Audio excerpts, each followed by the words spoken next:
All of us, I suppose, like to believe that in a moral emergency we'll behave like the heroes of our youth, bravely and forthrightly, without thought of personal loss or discredit. Certainly, that was my conviction back in the summer of 1968. Tim O'Brien, a secret hero, the Lone Ranger. If the stakes ever became high enough, if the evil were evil enough, if the good were good enough, I would simply tap a secret reservoir of courage that had been accumulating inside me over the years. Courage, I seem to think, comes to us in finite quantities, like an inheritance, and by being frugal and stashing it away and letting it earn interest, we steadily increase our moral capital in preparation for that day when the account must be drawn down. It was a comforting theory. It dispensed with all those bothersome little acts of daily courage. It offered hope and grace to the repetitive coward. It justified the past while amortizing the future.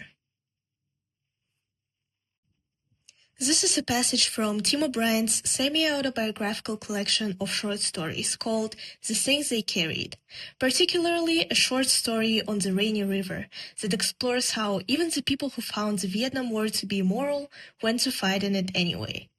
How some did not have enough courage to avoid the draft, even though it was the right thing to do. My conscience told me to run, but some irrational and powerful force was resisting, like a weight pushing me towards the war. What it came down to, stupidly, was a sense of shame. Hot, stupid shame. I did not want people to think badly of me. Not my parents, not my brother and sister, not even the folks down at the Gobbler Cafe. I was ashamed to be there at the Tip-Top Lodge. I was ashamed of my conscience. Ashamed to be doing the right thing. A lot of people who hold more progressive beliefs like to think that they're decent people. I like to think that. I believe in all the right things, I support all the right causes, at least within the privacy of my own mind. So that makes me a good person and sets me apart from those ignorant of injustice, right?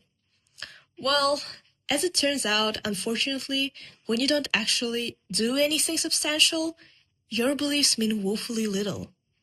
There are many different reasons why people might lack a moral backbone. However, in this video, I would like to focus on one in particular, the fear of being ostracized. I read The Things I Carried in grade 11 for the English language and literature class, and out of all the stories within it, On the Rainy River was the one that resonated with me the most. And that terrified me. I've always prided myself on having a particular set of principles, some things that I grow and nurture within the depths of my own mind.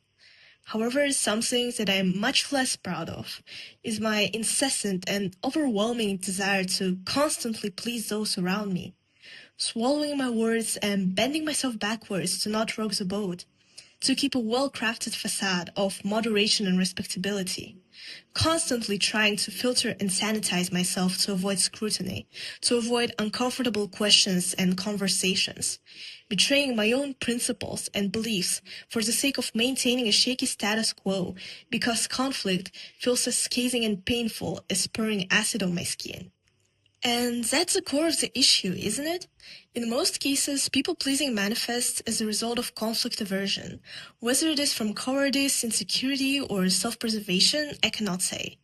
But conflict aversion helps no one, and leaving things as they are and silencing yourself for the sake of preserving your reputation is not sustainable. It erodes your soul, since you're betraying yourself and what you supposedly stand for the sake of external validation. And that, in turn, reduces your confidence and self-esteem, which forces you to rely on external validation even more, thus continuing and worsening the cycle. At some point, you have to say, enough is enough. If the only thing that keeps you from advocating for yourself and the causes you believe in is people-pleasing, then it's a great time to reevaluate your priorities. Will you continue choosing absence of conflict over presence of justice? Will you allow fear and external opinions to push you around and dictate your actions? I know that I have permitted myself to simply follow the motions for too long, going along with whatever people wanted from me instead of what I believed was right. Often that has negative consequences, and to this day, there are choices I'm still regretful of, since I compromised doing what's right for the sake of choosing the path of least resistance. And that's why it's so important to build confidence in yourself and your beliefs and regularly make yourself heard. After a lifetime of submission, people-pleasing becomes a force of habit that can be hard to shake off. I often notice how I preemptively censor myself, even in situations when people could be open-minded and at least somewhat understanding of your points. Sometimes it is easy to assume that no one would listen to what you have to say, but very often it's untrue. Make noise, share ideas, and you could make a difference, even if it requires you to embrace the discomfort that comes with having difficult conversations. Shed the fears that clings to you like second skin, and liberate yourself from the prison of your own making.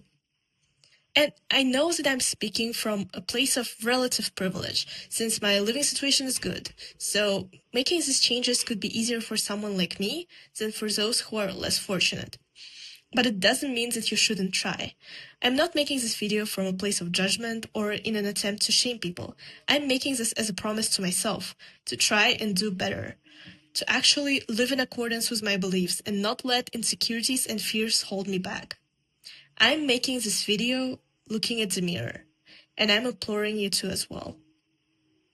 And you don't have to upend your whole life overnight. Start small, calling out your friend for harmful beliefs, having a conversation with a relative over something that bothers you, educating your sibling when they don't understand something, masking in public, choosing your style, organizing and building community.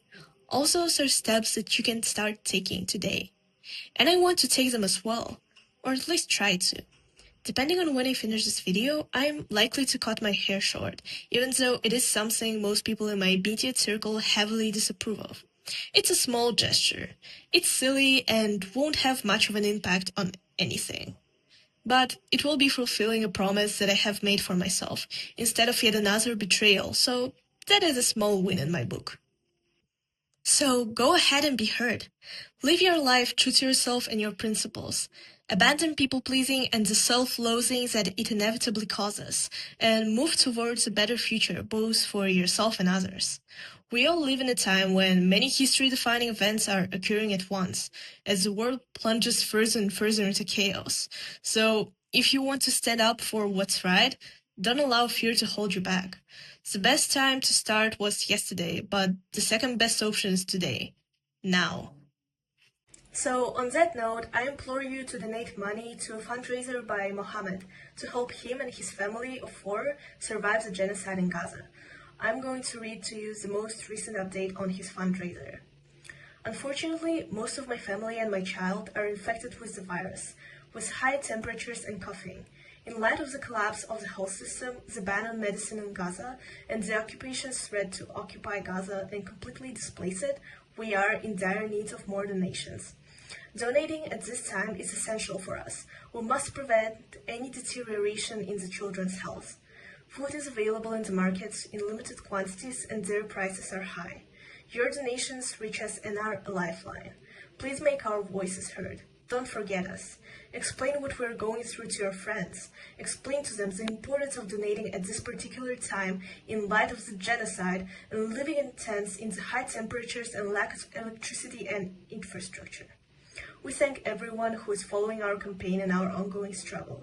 If you continue, as we have requested, to talk to your friends about this issue, this will not only help in collecting donations, but our collective humanity will continue and expand until we will reach a dignified life. Any donation, no matter how small, will help, so please spare at least $1 to help them. Anyone who donates over $50 can commission a drawing from me for free, as long as you directly message me in Instagram DMs with evidence. Both the link to the fundraiser and my Instagram page will be in the video's description and the pinned comment. It is about time we stop striving to please people and start actually helping. It is never too late to stop being a repetitive coward and instead commit to making bothersome little acts of daily courage. Thank you for watching and stay safe.